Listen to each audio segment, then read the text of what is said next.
Saudara-saudari dalam Tuhan yang dikasihi Tuhan, pada minggu ketiga masa Paskah ini, gereja menampilkan lagi peristiwa bagaimana Tuhan menampakkan diri yang pertama kali kepada seluruh para murid-Nya.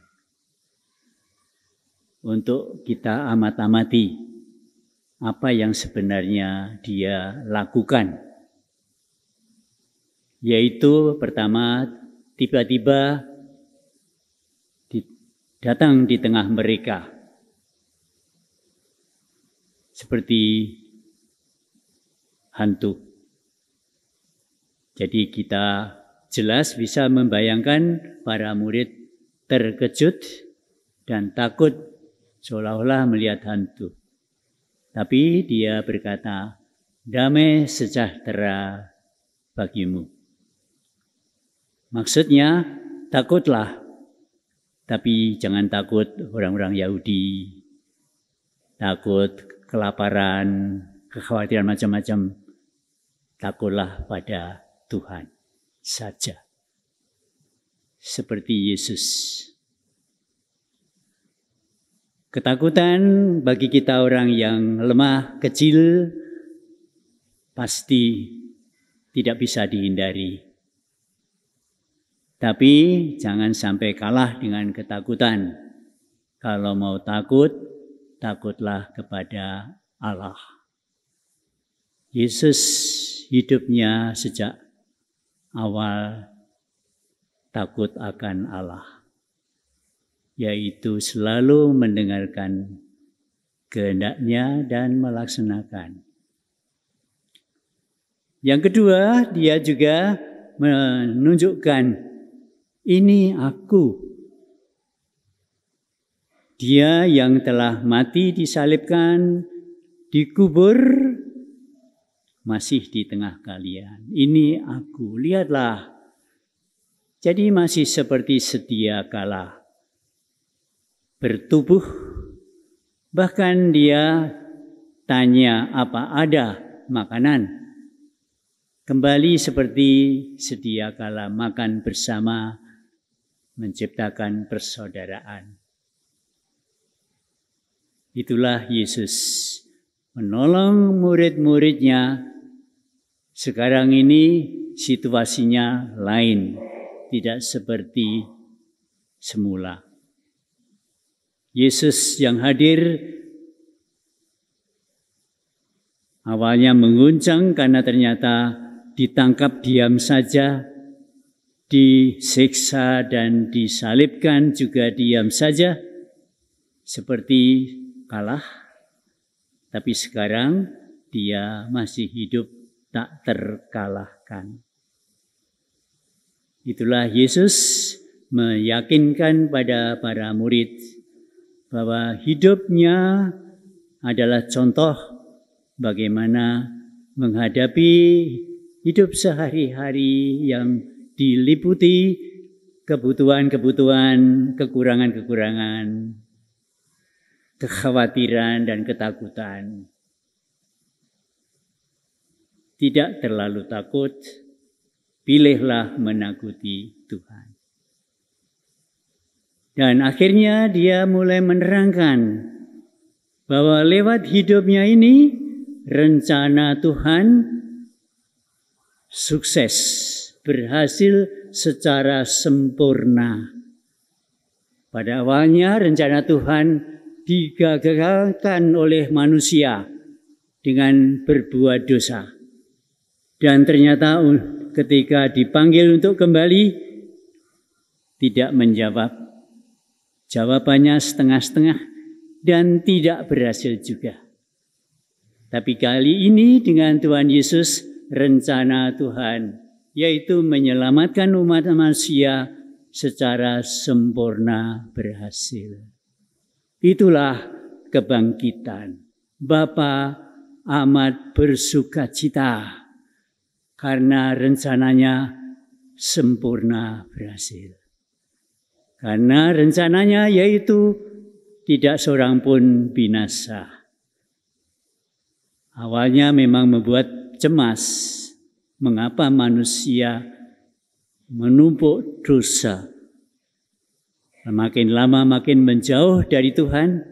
Sekarang dalam Tuhan Yesus kembali kepada Bapa. Ini yang mulai diterangkan rencana itu dengan menerangkan ramalan-ramalan para nabi. Nabi Musa, para nabi, dan Mazmur di sana. David dalam doa-doa Mazmur menceritakan Tuhan punya rencana besar menyelamatkan, dan terjadi dalam Tuhan Yesus. Para murid sekarang mulai sedikit demi sedikit mengatasi kelemahan, kesusahan, dan ketakutan, dan mulai percaya. Apalagi dengan kehadiran yang mengejutkan itu, ternyata tidak membuat takut, tapi membuat lama-lama kegembiraan yang luar biasa. Itu yang terjadi dalam para murid. Dan bacaan pertama, bacaan kedua menampakkan Petrus dan Yohanes sudah lain daripada semula. Petrus malah berani menegur bangsanya. Yesus yang kau tolak, kamu memilih Barabas, pendosa, pembunuh. Dia orang yang benar, orang yang kudus, pemimpin kehidupan di dunia ini, kau bunuh. Tetapi apa yang terjadi? Allah nenek moyang kita memuliakan hambanya itu, membangkitkan dari antara orang mati. Lihatlah, Yesus yang kau bunuh dan sudah dikubur, sekarang ada di tengah-tengah kita. Ini tanda Santo Petrus mengatakan, Tuhan mengampuni. Tuhan hanya mau menyelamatkan kalian. Sadarlah dan bertobatlah. Itu kegembiraan Paskah yang sudah mulai berkembang dalam kehidupan para rasul. Contohnya Santo Petrus ini. Dia muncul di tengah-tengah orang banyak, membawa Yesus. Orang yang lumpuh dikatakan, aku tidak punya apa-apa. Aku berikan, yaitu demi nama Yesus bangkitlah. Dan orang itu sembuh. Membuat orang kagum. Dan ketika mereka mulai berkerumun, Petrus mulai berbicara pada mereka terus terang, bahwa kamu salah. Tapi aku mengerti kalian tidak mengerti sungguh. Tapi yang penting ini, bertobatlah. Percayalah Tuhan mengampuni dosamu dalam Yesus Kristus. Santo Yohanes yang biasa membawa anak-anaknya, Yohanes tidak meninggal di martir sampai tua, maka melihat umatnya seperti anak-anakku sekalian. Mengatakan kita punya perantara di hadapan Allah. Jangan berdosa, betul, tapi kalau kamu berdosa jangan khawatir. Yaitu Tuhan mengampuni. Kembali dan tekunilah jalan baru yang ditunjukkan Tuhan, yaitu mentaati perintah-perintah Allah. Itu saudara-saudari yang terjadi dalam para rasul. Setelah selesai menolong mereka mengatasi kesukaran, kesulitan pribadi dan bersama, kemudian diyakinkan ini berita besar, yaitu keselamatan, pengampunan dosa. Lalu dia mengatakan, kamu adalah saksi dari semuanya ini. Itu tadi dua rasul nampak. Belum diceritakan yang lain. Dan dalam sejarah makin banyak orang-orang seperti Santo Petrus, Santo Yohanes ini yang berani bersaksi. Firman ini diketengahkan kepada kita semua untuk membangunkan kembali dari pesta yang lahiriah, supaya pesta kita dirayakan ke dalam hati, di tengah-tengah jemaat yang lebih mendalam, yaitu bahwa berita ini berita yang besar. Dan berita ini dipercayakan kepada kita untuk kita saksikan. Kalian saksi. Kesaksian kita ada dua jalan yang kita semuanya sudah tahu sejak kita menekuni Prapaskah. Kita mulai pertobatan sejak Prapaskah. Dan sepertinya hari ini ditegaskan, teruskan saja yang Prapaskah itu. Dinamikanya itu sudah betul, kembali mengikuti Yesus dengan setia. Satu gerakan yaitu kembali berdoa, kembali sibuk dengan cinta kasih, pelayanan-pelayanan, dan tinggalkan dirimu. Ada kegiatan Prapaskah kita masih ingat, berdoa, berpuasa pantang, dan karya cinta kasih. Dianjurkan oleh Bapak Suci, kembali kita satu gerakan, terbuka pada Allah, dengarkan firman-Nya, terbuka kepada sesama, siapkanlah semua pelayanan, tinggalkanlah dirimu, percayakan pada Tuhan.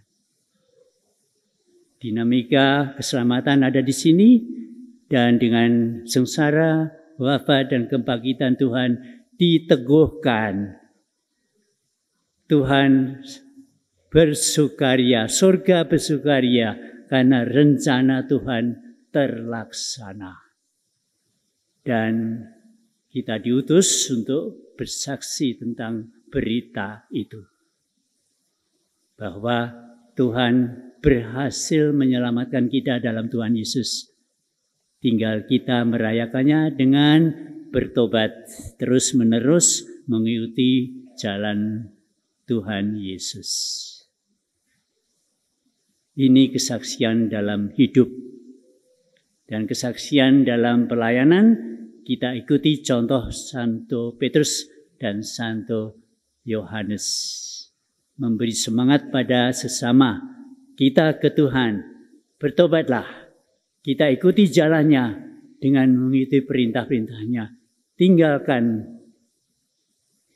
hidup lama, hidup baru, yaitu membiarkan Tuhan Yesus hidup di dalam hati kita, di dalam hidup kita sehari-hari, dalam hidup berkomunitas, dan hidup dalam pelayanan kepada dunia yang begitu menantikan campur tangan partisipasi kita semua. Rupanya ini, saudara-saudari yang terkasih dalam Tuhan, pesan Paskah pada hari Minggu ketiga masa Paskah ini. Tuhan mempercayakan warta besar ini dalam hidup sehari-hari. Kita agak gembira karena suasana Lebaran, Idul Fitri, orang mudik, di mana-mana memberi salam satu sama lain, selamat pesta, selamat menang, maaf lahir batin. Memberi berita kepada sesama, keselamatan berhasil. Tuhan menawarkan damai pada kita, dan kita membawa damai itu pada sesama dengan saling memaafkan, mulai baru hidup persaudaraan, memikul bersama tugas-tugas yang berat di dunia ini. Maka saudara-saudari yang terkasih, marilah kita sambut firman hari ini dengan rasa syukur, karena membawa tidak hanya pesan yang indah, tapi berkat kekuatan baru dalam Tuhan Yesus. Terutama akan kita satukan juga dengan korban Tuhan Yesus di altar. Marilah kita mohon berkat supaya firman ini lama-lama bekerja dalam hidup kita. Amin.